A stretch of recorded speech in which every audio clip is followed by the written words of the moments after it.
Adisia One World Kalapatti. Premium villa plots with world-class amenities.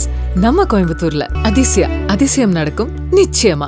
Experience senior living inside Chennai from Elements starting at rupees 85 lakhs. Call 9790399039. ஆயுர்வேதம் ஒரு பொக்கிஷம் நம் ஆயுள் நீட்டக்கும் அற்புதம். Doctor Srivarma's. நேர்களே வணக்கம், இது சாணக்கியா. இன்று நம்மோடு டெல்லியிலிருந்து மூத்த பத்திரிகையாளர் டெல்லி ராஜகோபாலன் சார் இணைந்திருக்கிறார். இந்த வார டெல்லி லீக்ஸில் முக்கியமான விஷயங்கள் கேட்க இருக்கிறோம், வாருங்கள் கேட்கலாம். வணக்கம் சார். நமஸ்காரம். நமஸ்காரம். நமஸ்காரம் சார். ரொம்ப பரபரப்பாக இல்லையா? ஆட்டம் பாமா சார்? இல்ல, bomb shell, atom bomb, hard disk ஏதோ வெடிச்சுன்னு சொன்னாங்க. வெடிச்சிச்சா இல்லையா சார்? பிளான் பண்ணாங்க தெரியுது. வெடிச்சுதான்றத உங்ககிட்ட தான் கேட்டு தெரிஞ்சுக்கணும்னு வந்திருக்கேன். அது தெரியுது. சிவகாசியில் பட்டாசுகள் வெடிப்பது போன்று சிவகாசியில் பல பட்டாசுகளுடைய ரகங்கள் இருப்பது போன்று அணுகுண்டு, பாம்பு, தேளை அதெல்லாம் இருக்குது பாருங்க. அது மாதிரி இருக்க மாதிரி புஷ்வானு ஒண்ணு இருக்கும். புஷ் போயிடுச்சு. ராகுல் காந்தி எடுத்த ஒரு முயற்சி என்பது புஷ் என்று போய்விட்டது. அது ஒரு ஆட்டம் பாம்பு இல்லை, பாம் ஷெல் இல்லை.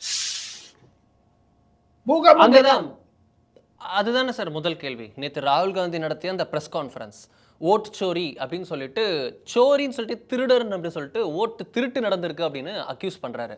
பார்க்குறோம், ஒவ்வொரு பூத் வைஸா சொல்லி ஒரு வீட்டில் 80 ஓட்டு, இத்தனை ஃபேக் ஓட்டு, எத்தனை ஒன்று கணக்கு டேட்டாலாம் ஏகப்பட்ட பாயிண்ட்ஸ் சொல்லி டேபிள் ரெக்கார்டர் போட்டு விளக்குகிறார். பிபிடி பிரசன்டேஷன் பண்ணுகிறார். என்ன செய்கிறார் ராகுல்? எப்படி பார்க்கிறது டெல்லி? 2-3 முக்கிய டெல்லி லீக்ஸ் என்று சொன்னால் ரங்கராஜ் பாண்டே, அருண் நேயர்களுக்கு பகிர்ந்து கொள்வதில் மற்றற்ற மகிழ்ச்சி அடைகிறேன். டெல்லி லீக்ஸ் 1, ராகுல் காந்தியினுடைய இந்த ரிசர்ச் ஆராய்ச்சியை செய்தவர் ஒரு தமிழர். அவர் பெயர் பிரவீன் சக்கரவர்த்தி. இந்து குடும்பத்திற்கு, இந்து தினசரி நாளேடிற்கு அவர் உறவுக்காரரா தொந்தரவுக்காரரா தெரியாது. அதனால்தான் இன்னைக்கு இந்துல லீட் போட்டிருக்காங்க. பிரவீன் சக்கரவர்த்தி ஒரு ஆராய்ச்சியாளர் என்ற ரீதியில் ஹிந்துல ஒண்டி கொடுத்திருக்காரு. இந்துல அடிக்கடி கட்டுரை எழுதுவார். அந்த பிரவீன் சக்கரவர்த்தி என்பவர் தமிழகத்தில் நாடாளுமன்றத்தில் எம்பி ஆக வேண்டும் என்று நினைத்தார். அவர் செய்த ஒரு 6 மாத முயற்சியில் தான் நேற்று ராகுல் காந்தி அந்த பிரஸ் கான்ஃபரன்ஸ் செய்தார். பாம்ஷெல் எர்த்குவேக்லாம் சொன்னார். ஒன்றும் காணாதில்லை. காரணம், ஓட்டு சோரி என்ற ஒரு தலைப்பில் அவர் பேச ஆரம்பித்த பொழுது பல ஆயிரக்கணக்கான ஓட்டுகள் சிதறி இருக்கின்றன என்றெல்லாம் சொன்னார். அது உண்மையாக இருக்கலாம்.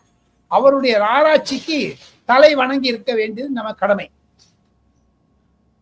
ஆனால் அவருடைய வாதத்தை எடுத்துக்கொண்டால் ஹரியானா, மகாராஷ்டிரா பத்தி சொன்னார். ஆனா தடால கான்சென்ட்ரேட் பண்ணாரு கர்நாடகாவில். அவர் சொன்ன 1 மணி நேர பிரசன்டேஷன்ல எனக்கு 2 கேள்விகள். அவர் சொல்வதில் அர்த்தம் இருக்கிறதா இல்லையா என்று என்னுடைய கருத்து தெரிவிப்பதற்கு முன்னதாக, ஏன் திராவிட முன்னேற்ற கழகமும் அகிலேஷ் யாதவும் நேஷனல் கான்ஃபரன்ஸுடைய தலைவர் ஓமர் அப்துல்லாவும் உத்தவ் தாக்கரே போன்றவர்கள் வாயடைத்திருக்கிறார்கள், இதற்கு சப்போர்ட் பண்ணவே இல்லையே? தமிழகத்தில் நடந்த 2019, 2024, 2021 3 தேர்தல்களில் ராகுல் காந்தியினுடைய ஒரு அறிவுரை எடுத்துக்கொண்டால், ஓட்டு சோரி என்று சொன்னால், தமிழகத்தில் திராவிட முன்னேற்ற கழகம் இந்த மாதிரி ஓட்டு சோரி பண்ணி தான் வந்தாங்களா பதவிக்கு? அதற்கு மு.க. ஸ்டாலின் ஒத்துக்கிறாரா ராகுல் காந்தியினுடைய கருத்தை? ராகுல் காந்தி சொல்வது 3 புலம்பெயர்ந்தவர்கள், bogus voters plus dead voters. Delhi leaks என்ன, இதுதானே எஸ்ஐஆர் சொல்றாங்க, ஸ்பெஷல் இன்டென்சிவ் ரிவிஷன் என்று, போலி வாக்காளர்கள் என்று. ஆக மொத்தம் ராகுல் காந்தி சொல்லுவது செல்வ பெருந்தகையினுடைய வெற்றி எம்எல்ஏவாக, மு.க. ஸ்டாலினுடைய வெற்றி எம்எல்ஏவாக, ப. சிதம்பரத்துடைய மகன் கார்த்திக் சிதம்பரத்துடைய வெற்றி சிவகங்கையில் ஓட்டு சோரியா? சொல்லுங்க, என்னங்க பேசுறாரு? மகாராஷ்டிரால தேர்தல் முடிந்து 1 வருடம் ஆகிவிட்டது. லோக்சபா தேர்தல் முடிந்து 1 வருடம் ஆகிவிட்டது. சில விதிமுறைகள் இருக்கத்தான் செய்கிறது. எப்பவுமே எலெக்ஷன் கமிஷன் என்பது ஒரு வெளிச்சத்துடன் இருக்கக்கூடிய இலாக்கா. எப்ப வேணா எது வேணா போய் கேட்கலாம். ராகுல் காந்திக்கு எலெக்ஷன் கமிஷன் 4 மாநிலத்தினுடைய சீஃப் எலக்டரல் ஆபீசர்ஸ் உத்தரப்பிரதேசத்திற்காக கூட கடிதம் போட்டிருக்கிறார்கள். ஐயா ராகுல் காந்தி அவர்களே, தாங்கள் அசோக் ஸ்ரீவத்சவா என்று சொல்லக்கூடிய ஒரு நபருடைய ஓட்டு 2 இடத்தில் இருக்கிறதே, கான்பூர், வாரணாசி என்று. அவர் கர்நாடகாவிற்கு எப்படி வந்தான்னு அது மாதிரி இல்லவே இல்லைன்னு டினே பண்ணிட்டாங்களே. இன்னைக்கு கர்நாடகாவில் இருக்கக்கூடிய எலெக்ஷன் கமிஷன் லெட்டர் போட்டிருக்காங்க ராகுல் காந்திக்கு. தாங்கள் கூறுவதனுடைய கூற்று கண்டிப்பாக உண்மையாக இருக்க வேண்டுமே என்றால் ஒரே ஒரு டிக்ளரேஷன், நான் இன்று நிருபர் கூட்டம் கூட்டினேன், நான் சொல்லுவதானது உண்மை என்று எழுதி தாருங்க அப்படின்னு சொல்றாங்க. அவர் மாட்டேங்கிறார்.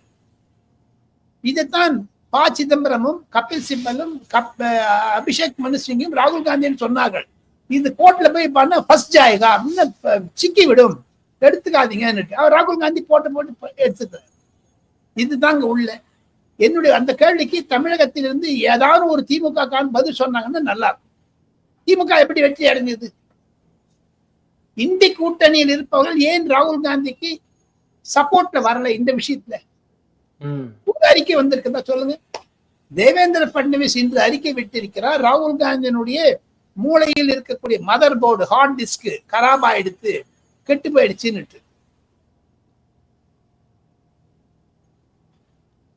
அதுதான் டெல்லி லீக்ஸ். ஓகே, இதுல வந்து ஏன் இந்த ஸ்ட்ராட்டஜியை ராகுல் எடுத்துக்கிறார்? இதுக்கு முன்னாடி இவிஎம் பத்தி எடுத்ததை நம்ம பார்த்துருக்கோம். இவிஎம் வந்து ரிக் பண்ணிடுறாங்க, எந்த பட்டன் அழுத்தினாலும் பாஜகவுக்கு தான் ஓட்டு போகுது அப்படின்ற மாதிரி அவங்க சொன்னதெல்லாம் பார்த்துருக்கோம். அதுக்கப்புறம் நம்ம பார்த்துருக்கோம் விவிபேட் வரைக்கும் எல்லாத்தையும் வச்சு முடிஞ்சா பண்ணி காட்டுங்க, முடிஞ்சா இத்தனை செக் பண்ணி காட்டுங்க, 50% வரைக்கும் நாங்கள் காட்டுறோம் அப்படின்ட்டு எலெக்ஷன் கமிஷன் எல்லாம் சொல்லியாச்சு. மிஷினை கொண்டு வந்து காட்டுங்க வரைக்கும் சொல்லியாச்சு. இது எல்லா அக்யூசேஷன்ஸையும் காங்கிரஸ் வந்து சொல்லுதே தவிர செஞ்சு காட்டல, ப்ரூவ் பண்ணல. இப்பவும் பண்ணியிருக்காங்க. பட் ஆனால் இந்த இடத்துல இன்னொரு இம்பார்ட்டன்ஸ் கிடைக்குதுன்ற மாதிரி எல்லாம் சொல்றாங்க. ஏன் இந்த ஸ்ட்ராட்டஜி இந்த நேரத்தில்? ராகுல் காந்தி மனதில் வந்துவிட்டது 2029 காங்கிரஸ் தோல்வி அடைந்து விடும். நரேந்திர மோடியினுடைய போக்குகளை பார்த்தால் நரேந்திர மோடி மீண்டும் மீண்டும் தெரியும். ஆபரேஷன் சிந்தூர் டிபேட்லயும் ஆபரேஷன் சிந்தூர்ல சக்சஸ் ஆனதுனால்தான் காங்கிரஸ் படுத்து போச்சுங்க. எந்த காங்கிரஸ் வந்து இந்திய சுதந்திரத்திற்காக பாடுபட்டதோ, இந்திய கான்ஸ்டிடியூஷனுக்காக பாடுபட்டதோ, அந்த கான்ஸ்டிடியூஷனை எரிச்சிட்டாரு, அந்த கான்ஸ்டிடியூஷனை கீழ்ச்சி போட்டாரு இவரு, அந்த ஆர்டினன்ஸை. என்னங்க இது? ஆக மொத்தம் ராகுல் காந்தி செய்வது ஒரு இந்தியாவிற்கு எதிரான செயல், இந்தியாவிற்கு துரோகமான செயல் என்றுதான் வர்ணிக்க முடியும். அவருக்கு இருக்கக்கூடியது எப்படி பங்களாதேஷில் கம்யூனிஸ்ட் மார்க்சிஸ்டுகள், கம்யூனிஸ்டுடைய கட்சிகள், டீப் ஸ்டேட் அமெரிக்காவுடைய ஜோ பைடனுடைய ஆதரவான ஜார்ஜ் சோரஸ் போன்றவர்கள் எல்லாம் பங்களாதேஷில் நியாயமான ஜனநாயக முறையில் தேர்தல் நடக்கவில்லை, தேர்தல் ஆணையத்தின் மீது சந்தேகக்குறி எழுப்பினார்கள். அதைத்தான் ராகுல் காந்தி இந்தியாவில் செய்து 2029 ஒரு கலைவரத்தை ஏற்படுத்த வேண்டும் என்று முயற்சிக்கிறாரோ என்ற சந்தேகம் கூட வந்துவிட்டது. ஆனால் டெல்லி லீக்ஸ் மூலமாக சொல்லுவது ராகுல் காந்தியுடைய மனதில் தேர்தலே வேண்டாம், இனி அராஜகம்தான் தேவை என்று அணுகிறாரோ என்ற ஒரு அர்த்தம் கூட வந்து அடிச்சிடுச்சு. ராகுல் Gandhi has become very mentally sick person. பாருங்க, யார் சொல்லி இவர் பண்றாரு இப்படி? அதுதான் கேள்வி. ஏன்னா உலக லெவல்ல நீங்க சொன்னபடியே பேட்டர்ன் பார்த்தோம்னா பிரேசில்ல இதே போல ஜெயிர் போல்சனாரோ போராட்டம் பண்ணிருக்காரு. அதே போல நீங்க சொன்னது போல பங்களாதேஷ்ல நடந்திருக்கு. இப்போ வந்து இங்க ராகுல் காந்தி பேட்டர்ன் உலகம் முழுக்க இதே பேட்டர்ன் இருக்கே சார். ஜார்ஜ் சோரஸ் பின்னாடி இருக்காரா, இல்ல அமெரிக்காவுடைய டீப் ஸ்டேட் ஜோ பைடன் வந்தாலும் சரி, ட்ரம்ப் வந்தாலும் சரி, அமெரிக்காவில் இருக்கக்கூடிய இந்திய எதிர்ப்பு சக்திகள் இந்தியா 3வது பொருளாதாரத்தின் நிலைக்கு வந்து விடக்கூடாது, 2047 விக்சித் பாரத் என்று வரக்கூடாது என்பதை முறியடிக்கத்தான் ராகுல் காந்தி துணை போகிறார் அயல் நாடுடைய சக்திகளுக்கு. இலங்கையில கூட அது மாதிரி தான் ஆச்சுங்க Arun. why do you leave Ilangai, Sri Lanka? So ஆக மொத்தம் இது பரவலாக பார்த்தால் கண்டிப்பாக ராகுல் காந்தி மனதில் இந்திய விரோத சக்திகள் தீங்கு ஆரம்பிச்சிடுச்சுங்க. அதுதாங்க நெக்ஸ்ட் ரிசல்ட். ஏன் சைனா கூட கை விட்டுடுச்சுங்க. எந்த சைனாவுடன் ஒலிம்பிக்கு பார்க்க போறேன்னு அம்மாவும் பையனும் பொண்ணும் போனாங்களே, அங்க ரகசிய ஒப்பந்தம் கொடுத்து பல ஆயிரக்கணக்கான கோடி ரூபாய்களை கொண்டு வந்தார்கள். இந்தியாவில் 2014 19, 24 இந்த 3 லோக்சபா தேர்தலுக்கு சைனாவுடைய பணம் காங்கிரசுக்கு உதவியாகத்தானே அமித்ஷா பாராளுமன்றத்திலே சொன்னார். அந்த பின்னணியில் பார்த்தால் ஜார்ஜ் சோரேஸ் போன்றவர்கள் எல்லாம் உதவி செய்திருக்கிறார்கள். ஆனா அதே சைனா இப்ப நரேந்திர மோடி வாவான்னு கூப்பிடுது. அதே இது எப்படி திமுக வந்து கருப்பு கொடி காமிச்சிட்டு கோ பேக்னாங்களோ, இப்போ வெல்கம் பண்ணாங்களோ, நடுவுல இடி நின்று போச்சு, அந்த மாதிரி இப்போ வந்து சைனா கூட நரேந்திர மோடி போட்டு விசா கிளியர் பண்ணிட்டாரு. இப்போ சைனா யாருன்னா போலாம் வரலாம். செகண்ட், சைனா இன்வெஸ்ட்மெண்ட்ஸுக்கு செக்யூரிட்டி கிளியரன்ஸ் வேண்டாம், பார்டர் ஸ்டேஷன் வச்சிருந்தாங்க, அதெல்லாம் வேண்டாம். நான் வந்து ஆயுர்வேதத்துறையை அதிகமாக படித்தவன் அல்ல, இன்டர்நேஷனல் எக்கானமி தெரியாது எனக்கு, அதை நான் ஒப்புக்கொள்கிறேன். ஆனால் டெல்லி லீக்ஸ் என்பது நரேந்திர மோடியினுடைய அணுகுமுறை மூலமாக பார்த்தால் இந்தியா தான் ஃபர்ஸ்ட், இந்தியா தான் பெஸ்ட், வேற ஒண்ணுமே இல்லை. இப்ப ராகுல் காந்தி ஏன் இந்த மாதிரி சைனாக்கு விட்டுட்டாங்க, கையை விட்டாங்க அவங்க. இப்போ ராகுல் காந்தி இவிஎம், நீங்களே சொன்ன மாதிரி இவிஎம் வந்து ஜெயிச்சிருந்ததுன்னா அப்ப தமிழ்நாட்டுல இவிஎம் சோரி பண்ணாங்களா திமுக காரங்க?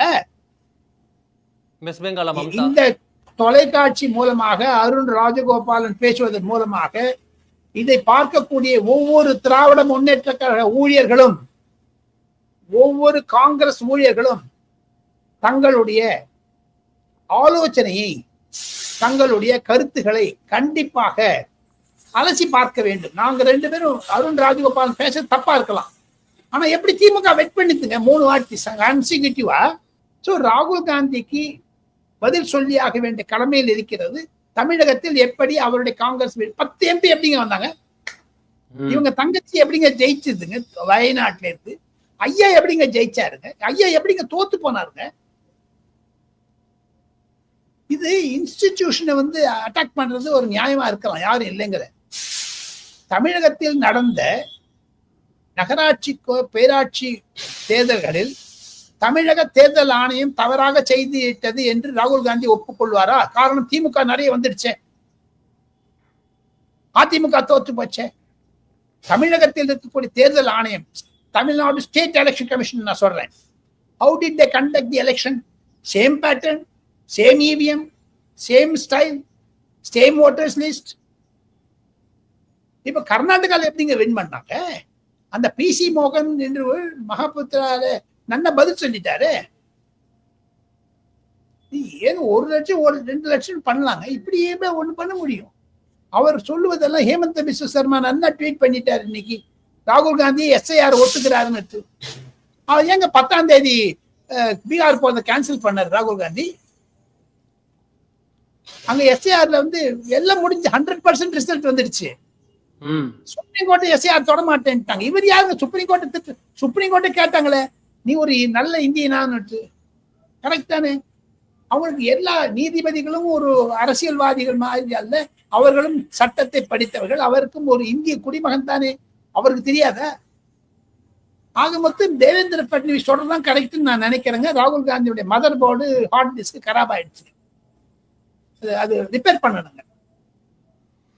ஓகே, மூவிங் ஆன் ஃப்ரம் ராகுல், ரொம்ப முக்கியமான விஷயம் சர்வதேச அளவில் நடப்பது ட்ரம்ப்புடைய வரி விதிப்பு, வரி பயங்கரவாதம், டாக்ஸ் டெரரிசம்.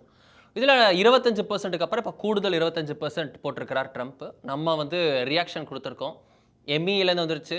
பிரதமரே வந்து இன்டைரக்டாக ரியாக்ட் பண்ணிட்டார். We won't compromise even at my personal cost, நான் ரெடி, எதாக இருந்தாலும் பண்ணுறதுக்கு தயார், ஆனால் நான் விட்டு கொடுக்க மாட்டேன், நாட்டுக்காக இதையும் நான் வந்து செய்யாமல் இருக்க போதில்லை, நாட்டுக்காக நான் எதை வேணால் செய்ய தயார் அப்படின்றத பிரதமர் அவரையே பணையம் வைத்து முக்கியமான விஷயத்தை செய்யிருப்பதாக அவரே சொல்கிறார். அவருடைய வேர்டிங்ஸ் அப்படி தான் இருக்குது. நான் இதில் கேட்கணும்னு நினைக்கிறது, இப்போது பிரேசில் கூடயும் பேச்சுவார்த்தையில் இருக்கிறது இந்தியா. நேற்று பிரேசில் அதிபரே ஃபோன் பண்ணியிருக்காரு. மோடி அவர்கள் வந்து சைனா செல்ல இருக்கிறார். புட்டின் அவர்களையும் ஜி ஜின்பிங்கையும் அங்கே பார்க்க இருக்கிறார். புட்டின் அவர்கள் இந்த ஆண்டு இறுதிக்குள் இந்தியா வர இருக்கிறார். இந்தியாவோட காய் நகர்த்தல்கள் டெல்லியிலிருந்து நீங்கள் பார்க்கும்போது என்னென்ன தெரிகிறது, என்னென்ன எதிர்பார்க்கலாம்? இந்தியாவுடைய முக்கியத்துவத்தை உலக நாடுகள் அறிந்து விட்டது. இந்தியாவினுடைய பாஸ்போர்ட்டை எந்த கண்ட்ரியில கொண்டு நீட்டினாலும் மரியாதை தருகிறார்கள். இந்தியாவிற்கு மரியாதை வந்து விட்டது. பல உலக தேசங்களுடைய தலைவர்களுக்கு பிடிக்கவில்லை. நமக்கு பிறகு சுதந்திரம் அடைந்தவர்கள், நமக்கு முன்னதாக சுதந்திரம் அடைந்தவர்கள் இந்த மாதிரியான ஒரு முன்னேற்றத்தை காணவில்லை என்று பிரதமரே நேற்று பேசியிருக்கிறார். தங்களுக்கும் அது தெரியும். நீங்க எங்க போனாலும் இந்தியாவோட 1940 47 மூணு தேசங்கள் விடுதலை பெற்றிருந்தாலும் சுதந்திரம் பெற்றிருந்தாலும் அவர்கள் முன்னேறவில்லை, நாம் முன்னேறிவிட்டோம். காரணம், இந்தியாவில் டிஜிட்டலைசேஷன் அதிகமாகிவிட்டது, எக்கானமி பறந்து விட்டது. எங்கே இல்லாதுங்க, ஒன்னே ஒன்று சொல்றேங்க, எந்த அரசாங்கத்திற்கு சந்திரசேகர் ஃபார்மர் பிரைம் மினிஸ்டர் மந்திரி பிரதமராக இருந்த பொழுது ராகுல் காந்தியுடைய தகப்பனார் ராஜீவ் காந்தியினுடைய அனுமதியுடன், ப சிதம்பரம், மன்மோகன் சிங் போன்றவர்களுடைய அனுமதியுடன், PV நரசிம்மராவ் உள்பட பல காங்கிரஸ் தலைவர் அனுமதியுடன் பல ஆயிரக்கணக்கான கோடிக்கணக்கான ரூபாய் தங்கங்களை அடகு வைத்தார்களே IMF-லும் வேர்ல்ட் பேங்க்லையும். அதை விட இந்திய துரோக செயல் ஒன்றுமில்லை. ஆனா 2024 அத்தனை தங்கமும் இந்தியா திரும்பி விட்டது. அதை வைத்துக் கொண்டு இந்திய பொருளாதாரம் வளரும். ஆனா ஒன்னேன்னு சொல்றேங்க, I am not an economist, I am political analyst. அப்படி பார்க்க போனீங்கன்னா இந்திய பொருளாதாரத்தை முடக்க வேண்டும் என்று சொன்னால் அதற்கு நரேந்திர மோடி கை தரமாட்டால், ஆதரவு தரமாட்டார். இந்தியா ஃபர்ஸ்ட், இந்தியா பெஸ்ட், அவ்வளவுதான் அவருடைய ஸ்லோகன். காரணம் என்ன என்று கேட்டால், இந்திய பொருளாதாரம் மிக நன்றாக இருக்கிறது. தேசத்தில் இருக்கக்கூடிய தொழிலாளர் வர்க்கமும் சரி, விவசாயிகளும் சரி, என்னதான் காங்கிரஸ் சொன்னாலும் சரி, கம்யூனிஸ்ட் சொன்னாலும், கம்யூனிஸ்ட் வந்து திமுக 15 கோடி மாசம் வாங்குறாங்க. அந்த மாதிரி ஒரு விவசாயிகளும் கொடுக்கிற EMI வாங்கலையே, இருந்தாலும் பாராட்டுறாங்களே. ஏன் அது? அந்த பேக்ரவுண்ட்ல பாத்தீங்கன்னா நரேந்திர மோடியினுடைய அணுகுமுறை சிறந்ததாகத்தான் இருக்கும். இது பின்னணியில் ஒரு ஒரு ஒரு டெல்லி லீக்ஸ் என்னன்னு கேட்டீங்கன்னா, மினி டெல்லி லீக்ஸ். எப்பொழுது ட்ரம்ப் வந்து பதவி ஏற்றுக்கொண்டாரோ, வேர்ல்டு ட்ரேட் ஆர்கனைசேஷனை கலைத்தாரோ, வேர்ல்டு ஹெல்த் ஆர்கனைசேஷனை கலைத்தாரோ, பணம் தர மாட்டேன்னு சொல்லிட்டு, அப்பவே இந்தியா சுதர ஆரம்பிச்சிருச்சுங்க. பியூஷ் கோயல் காமர்ஸ் மினிஸ்டரா இருந்த பொழுதும் இப்போ இருக்காரு, he is continuing that still. அவர் ஃபுட் மினிஸ்டராகவும் இருக்காரு. ஆக மொத்தம் ஃப்ரீ ட்ரேட் அக்ரிமெண்ட் இங்கிலாந்துடன் கைகோர்த்து சென்ற பொழுது நரேந்திர மோடி சென்ற வாரம் அது முடிச்சுதான் மால்தீவ்ஸ் வந்து தமிழ்நாட்டு வந்தார் நரேந்திர மோடி. அந்த ஃப்ரீ ட்ரேட் அக்ரிமெண்ட்டை மனதில் வைத்துக் கொண்டு யூரோப்பியன் யூனியன் மூலமாக நான் ஒரு ஃப்ரீ ட்ரேட் போட்டுக்கிறேன்னு சொல்லிட்டு கையெழுத்து போட்ட போதும் வைத்துக் கொண்டு தாங்கள் கூறிய மாதிரி பிரேசிலுடைய பிரதமர் பேசிய பிறகு இந்தியாவினுடைய கிளாரிட்டி, ஒரு வன்மை தெரிந்து விட்டது ட்ரம்புக்கு. இனிமேல் அந்த காய் நகர்த்த முடியாது, ட்ரம்ப் புரிஞ்சுட்டார். அதே ட்ரம்ப் கூட நவம்பர்ல வரப்போறாரு இங்க. அதே ட்ரம்புக்கு இந்தியாவோ பாரதிய ஜனதா கட்சியோ அல்லது காங்கிரஸோ, அது எந்த கட்சியோ கருப்பு கொடி காமிக்குமா சொல்லுங்க? இதே கருப்பு கொடி காமி சொல்லுங்க பாப்பா. ராகுல் காந்தி அவர் தலைமையில இலங்கையினுடைய ஜனாதிபதியோ பிரதமரோ இந்தியாவுக்கு வந்தா வைகோ டெல்லியில வந்து கருப்பு கொடி காமிக்கிறாரு. அந்த மாதிரி ட்ரம்ப் இந்தியாவுக்கு வந்தா ராகுல் காந்தி கருப்பு கொடியில திமுக மு க ஸ்டாலின் வருவார். என்னங்க பேசுறாங்க? இந்தியாவிற்கு துரோகம் செய்வது என்றால் அது இந்தியாவில் இருக்கக்கூடிய ராகுல் காந்தி என்ற ஒரு காங்கிரஸ் தலைவருக்கு மனதில் ஒரு காழ்ப்புணர்ச்சி வந்து விட்டது. நரேந்திர மோடி 3வது முறையாக பிரதமராக பார்ப்பது முடியவில்லை என்பதற்காகத்தானே லோக்சபால இந்த ஓட்டு சோரின்னு சொல்றாரு. இந்த ஓட்டு சோரி மூலமாத்தானே 15 சீட் 25 சீட் எக்ஸ்ட்ரா பெற்றுட்டாரு. நரேந்திர மோடி பிரைம் மினிஸ்டர் வந்திருக்க முடியாதுன்னு அவருடைய கன்க்ளூஷன். அதே இந்த ட்ரேட் அக்ரிமெண்ட்ல பாத்தீங்கன்னா he is also against it because Narendra Modi trade agreement success ஆயிட்டான்னு இவருக்கு போனி ஆகாது. இவருக்கு வரக்கூடிய வெளிநாட்டு பணங்கள்லாம் குறைஞ்சிரும். இப்போ ரேவந்த் ரெட்டி, சித்தராமையா, சுக்வேந்தர் சிங் கொடுக்கிற பணத்தை விட வெளிநாட்டுல இருந்து பணம் வருதுங்களே காங்கிரஸுக்கு, அதெல்லாம் இருந்து போட முடியும். கட்சி எப்படி நடத்துங்க? இதே ராகுல் காந்தி 2024 தேர்தலுக்கு முன்னாடி நான் ட்ரெயின்ல போறேன், என்கிட்ட பணங்கள் இல்லைன்னாரு. ஆனா இவர் 2014 இருந்து 2025 மட்டும் 249 முறை அயல்நாடு போய் எங்க இருந்து பயணம் வருது? ஃபர்ஸ்ட் கிளாஸ்ல போறாருங்க, எல்லா ஊருக்கும் ஸ்பெஷல் ஏர்கிராஃப்ட்ல போறாருங்க. ஆக மொத்தம் இவர் வந்து கடைசியாக என்னுடைய கருத்து இந்த விஷயத்துல ராகுல் காந்தி செய்தது தவறு. அவர் மீது தேர்தல் கமிஷன், இதே பாரதிய ஜனதா கட்சியினுடைய உள்துறை அமைச்சர் அமித்ஷாவும் பிரதமர் நரேந்திர மோடி அவர்களுக்கும் தைரியம், துணிவு இருந்தால் ராகுல் காந்தி செய்வது தவறு என்று தேர்தல் கமிஷன் சொல்லும் பொழுது ராகுல் காந்திக்கு தேர்தல் கமிஷன் கடிதம் போட்ட பிறகு, அவர் பதில் போட மாட்டேன் என்று சொன்ன பிறகு தைரியம் இருந்தால், எலெக்ஷன் கமிஷனுக்கு முதுகெலும்பு இருந்தால் காங்கிரசுடைய தேர்தல் சின்னமான கை, ஹேண்ட் சிம்பிள், அதை ரத்து செய்ய முடியுமா? டிஎன் சேஷன் செஞ்சிருப்பார். காரணம் அவ்வளவு தூரம் போயிருக்குங்க. அது டீப்பா ஒரு இன்ஸ்டிடியூஷன் எப்படிங்க நீங்க பண்ண முடியும்? தப்பு கிடையாது. எப்படிங்க ஸ்பாயில் பண்ண முடியும்? இவர் எப்படிங்க ஜெயிச்சாருங்க அதை சொல்லுங்களேன். Naveen Chawla chief election commissioner உட்கார வச்சாங்களே, இந்த ராகுல் காந்தியினுடைய அக்கா பிரியங்கா காந்தி பர்த்தும் போது நம்ம நவீன் சாவ்லா அம்மா தான் நர்ஸ், இது டாக்டரா இருந்தாங்கன்னு சொல்லிட்டு அவ்வளவு பண்ணினாங்க. இந்தியாவிற்கு செய்த துரோகம் முழுக்க காங்கிரஸ் செஞ்சிருக்கு. இப்ப வந்து பேசுறாரு ஓட்டு சோரின்னு, இவிஎம் சோரின்னாரு. கடைசியில சோரி பண்ணது இவங்க தானங்க சார், நேஷனல் ஹெரால்டு பணத்தை. பெயில இருக்கிற எப்படி பேச முடியும்? இந்த ஆளு பெயில இருக்காங்க, 8 கேஸ்ல பெயில இருக்காங்க. இதையெல்லாம் மு.க. ஸ்டாலின் அவர்கள் புரிந்து கொண்டு இந்த ஓட்டு சோரிக்கு மு.க. ஸ்டாலினுடைய நிலைமை என்பதை பற்றி ட்வீட் செய்யணும், முரசொலியில் கட்டுரை எழுத வேண்டும், உங்களில் ஒருவன் வீடியோல பேசணும் அவர். Okay, moving on from international as well as internal இருக்கக்கூடிய அந்த சவால்களை தாண்டி இப்போ கூட்டணிக்குள் இருக்கக்கூடிய ஒரு முக்கியமான விஷயம், தேசிய ஜனநாயக கூட்டணி பிரதமர் மோடிக்கும் நட்டா அவர்களுக்கும் அதிகாரம் கொடுத்திருக்கிறது வைஸ் பிரசிடென்டல் கேண்டிடேட் யார் அப்படின்னு தேர்வு செய்வதற்கு. அதில் நடக்கக்கூடிய மூவ்ஸ் என்ன, யார் யாரெல்லாம் பெயர் பட்டியல் அடிபடுகிறது சார்? டெல்லியில் துணை ஜனாதிபதியுடைய தேர்தல் பரபரப்பாகிவிட்டது. தேர்தலுடைய ஆணையம், குறிப்பாக ராஜ்யசபாவினுடைய ரிட்டர்னிங் ஆபீசர் வந்து ரெடியா உட்கார்ந்துருக்காரு. நேத்திலேருந்து ஆரம்பிச்சுட்டாங்க, இன்னைக்கு ஆரம்பிச்சுட்டாங்க, யாரும் வரல. மல்லிகார்ஜுன் கர்கே அவர்களை பொது கேண்டிடேட்டாக, காமன் கேண்டிடேட்டாக போட வேண்டும் என்று ராகுல் காந்தி நினைக்கிறார். ராகுல் காந்தி மனதில் இருப்பது மல்லிகார்ஜுன் கர்கே. அவரை பண்ணிட்டாங்கன்னா இப்ப பிரியங்கா பிரசிடென்ட் ஆக்கிடலாம்னு நினைக்கிறாரோ என்ன தெரியாது. காங்கிரஸ் பிரசிடென்டா ராகுல் காந்தி, அது வேற விஷயம். அப்படித்தான் ஜெயிக்க முடியாது அவர். ஏன்னா பாஜகவுடைய எண்ணிக்கை, எதிர்கட்சியுடைய எண்ணிக்கைக்கு இருக்கக்கூடிய வித்தியாசம் வந்து 72, 78 கிட்டத்தட்ட இருக்குது. ஆனா அமித்ஷா உள்ள பூந்தாரு வச்சு அதை 100 ஆக்கிடுவாரு. இது ரகசிய ஓட்டு வேற.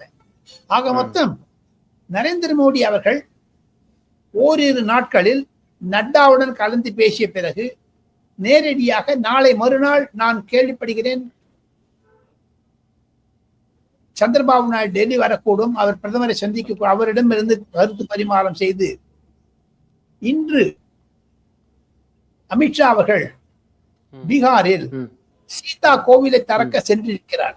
நிதிஷ்குமாருடன் பேசிய பிறகு ஒரு புது கேண்டிடேட்டை, காமன் அண்ட் நியூ பர்சன், ஒருவரை பாஜக தேர்ந்தெடுக்கும். திங்கள் அல்ல செவ்வாய்க்குள்ள தேர்தல் வந்துடும் சொல்றாங்க. அதான் ஆத்தரைஸ் பண்ணக்கூடிய பின்னணி அருண். இதுதான் டெல்லி லீக்ஸ் முக்கியமான. இந்த மாதிரி ஒரு பிரிச்சு புரியும் அளவுக்கு சொல்றது வெறும் சாணக்கியன் டெல்லி லீக்ஸ் தான், வேற ஒண்ணுமே இருக்குன்னா என்று நான் பெருமைப்படுகிறேன் சொல்லுவதுக்கு. கிளாரிட்டி வரத்துல சொல்றேன். ரொம்ப நன்றி சார், நம்மோட இருந்து ரொம்ப டீட்டெயிலாக பல விஷயங்கள் குறித்து பேசியதுக்காக மிக்க நன்றி. தேங்க்யூ. தேங்க்யூ.